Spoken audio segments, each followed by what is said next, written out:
안녕하세요, 김성근입니다. 야속하게 시간이 흘렀네요. 벌써 봄과 작별에 대해 시간입니다. 안녕. 근데 여러분 그거 아시나요? 이 봄을 뜻하는 한자 춘 그리고 영어 spring은 서로 뜻이 묘하게 닮아 있습니다. 먼저 춘은요, 햇살이 쫙 비치는 나무에서 새순이 뿅뿅 하고 움트는 걸 본딴 글자고요. 그리고 스프링은 돌 틈에서 맑은 물이 콸콸콸 흐르는 걸 본따서 만든 글자라고 합니다. 그러니까 이 봄이라 함은 뭔가 새롭게 솟아오르고 튀어오르는 게 본질이라고 할 수 있겠죠. 저희도요, 항상 여러분께 생활 속 지혜가 새롭게 솟아오르도록 또 숨겨져 있던 상식이 튀어오르도록 도움을 드리기 위해서 노력을 하고 있습니다.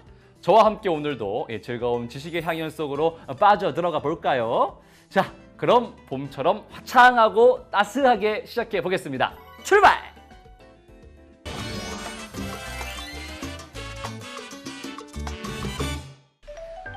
최근 이른 더위가 찾아오면서 음식물 보관 관리 섭취에 각별한 주의가 필요해졌습니다. 그래서 오늘은요, 이렇게 이른 더위에 따른 병원성 대장균 식중독 예방 요령에 대해서 알아보겠습니다. 도움 주실 분 소개해 드릴게요. 안녕하세요. 네, 안녕하세요. 반갑습니다. 누구시죠? 식중독 예방과 정정순 사무관입니다. 네, 평소에도 말씀 이렇게 하시나요? 안녕하세요. 이렇게 하시지 않으시잖아요, 평소에. 그렇죠? 네. 네, 긴장하셨나 봐요. 네. 긴장되세요? 아니, 괜찮습니다. 지금 세상에서 제가 오래 본 분들 중에 가장 긴장하고 계세요, 지금. 아, 네. 아, 네 말고 말씀해 주세요. 긴장하셨어요, 안 하셨어요? 아, 조금 긴장이 됩니다. 네, 알겠습니다. 네. 네. 하다 보면 뭐 긴장 풀리겠죠, 그죠? 네. 네네. 저를 보고 말씀해 주세요. 네, 네. 괜찮아요. 네. 네. 네. 어디서 흔히 볼 수 있는 비주얼 아니니까 많이 받으세요. 네. 반갑습니다. 좋습니다. 네. 오늘은 이제 식중독 관련해서 말씀을 해 주실 건데, 뭐, 날씨가 갑자기 낮에는 덥고, 아침 저녁은 쌀쌀하고 그래서 저 식중독이 발생하기 쉬운 것 같아요. 얼마 전에 저도 이제 어린이날이라서 놀러를 갔는데 음식이 왠지 상한 거 같아서 그냥 버리고 온 적이 있거든요. 그래서 이렇게 할 거면 내가 좀 잘 살 걸 이런 생각을 하기도 했습니다.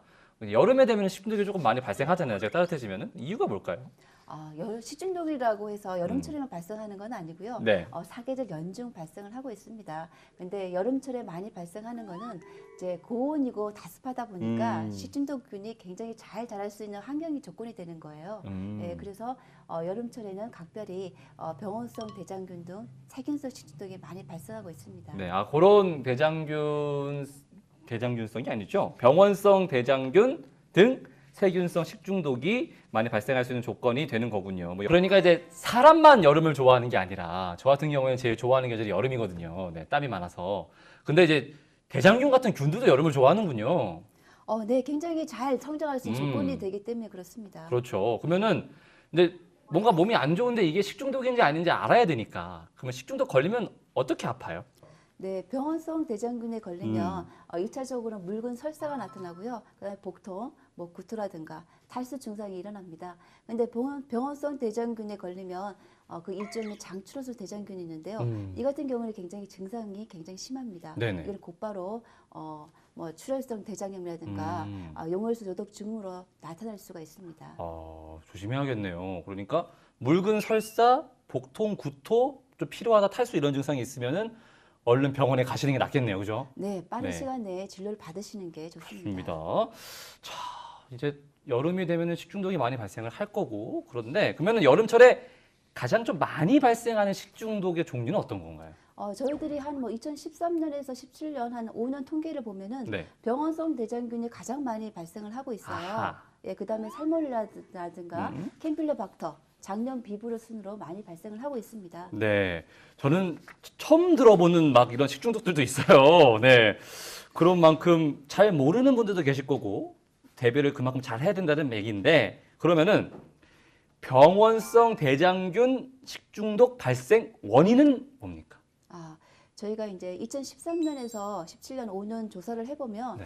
병원성 대장균을 일으키는 주요 원인 식품이 채소류가 가장 많아요. 채소요? 네, 44% 되고요. 그다음에 어패류, 복합 조미 식품 순으로 많이 발생을 하고 있습니다. 근데 우리나라에서 채소류가 가장 그 병원성 대장균의 그 주요 원인이 되는 이유가 있는데요. 네. 그거는 이제 여름철에 병원성 대장균에 오염된 채소를 가지고 저희가 그 김치를 담근 담근다거나 네네. 또 생으로 먹었을 경우에는 많이 발생을 하고 있습니다. 오, 채소가 1위일 거라고 사실 생각하지 못했는데, 그러면 그건 조금 더 얘기를 해보고, 감염 경로가 있을 것 같아요. 어떤 식으로 해서 우리 몸속까지 대장균, 그 식중독균이 들어오는지 어떻게 되나요? 예, 사실 병원성 대장균을 하면 우리 대장에 굉장히 같이 서식하고 있는 균이에요. 아, 그래요? 네, 네. 그렇기 때문에 그 병원성 그 대장균 중에서도 일부 이제 병원성을 가지고 있는 그 균을 병원성 대장균이라 하고 아, 있습니다. 대장균 중에서? 네. 아, 그래서 요거는 특히 뭐 분변에 오염된 물이라든가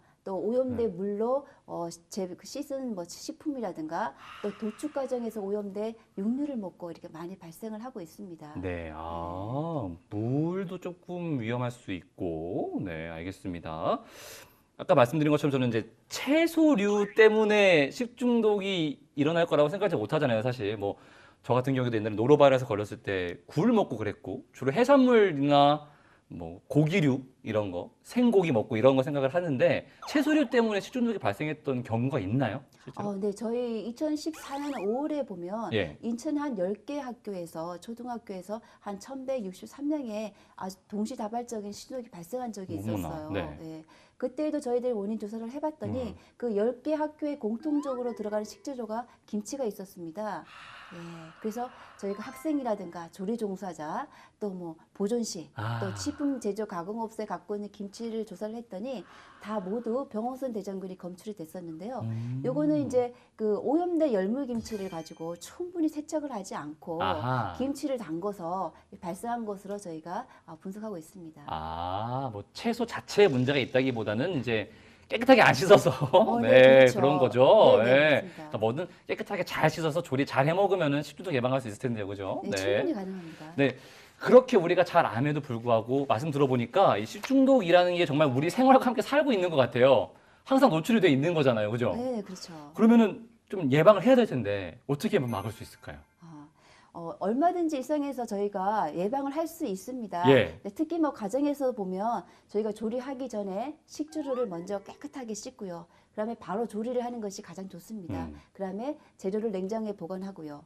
또 그다음에 음식을 할 때는 완전히 익히는 것이 중요한데 고기 같은 경우에는 저희가 중심 온도가 75도가 될 수 있도록 한 1분 정도 가열을 해주시고요. 예. 어패류 같은 경우는 한 85도 정도 네. 1분 이상 가열을 해주시면 가장 좋습니다. 어. 근데 또 보관을 한 다음에도 저희가 그 보관할 때 조리한 것과 조리하지 않은 것 같은 거는 좀 구분해서 보관을 해주시는 게 네. 좋고요.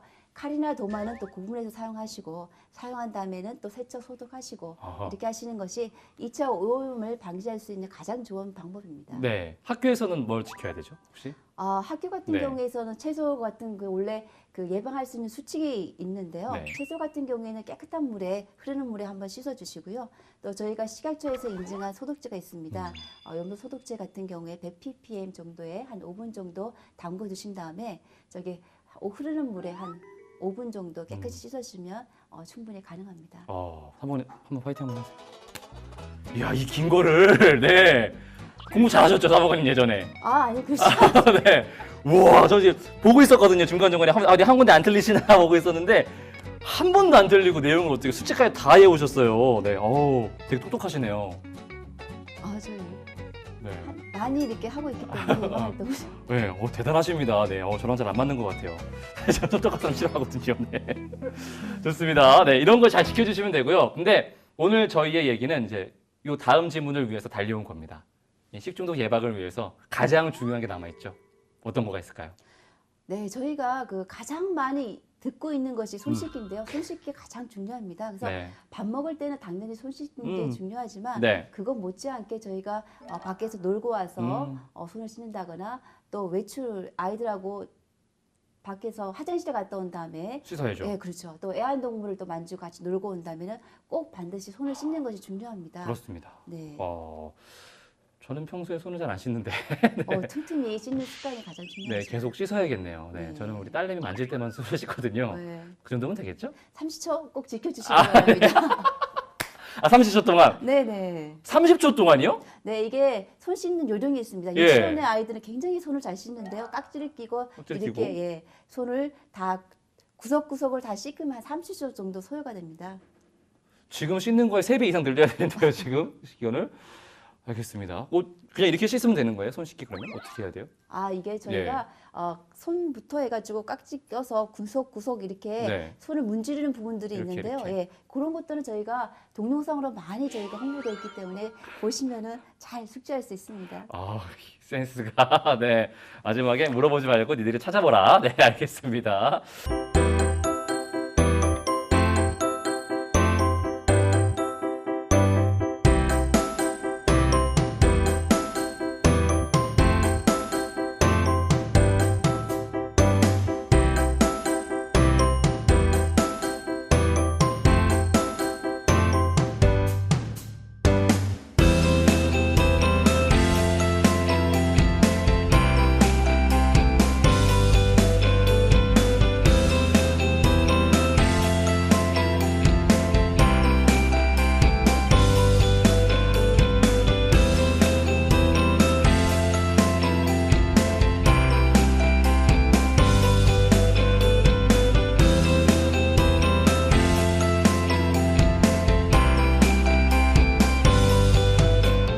손 씻기만 잘해도 식중독 예방 잘 할 수 있으니까요.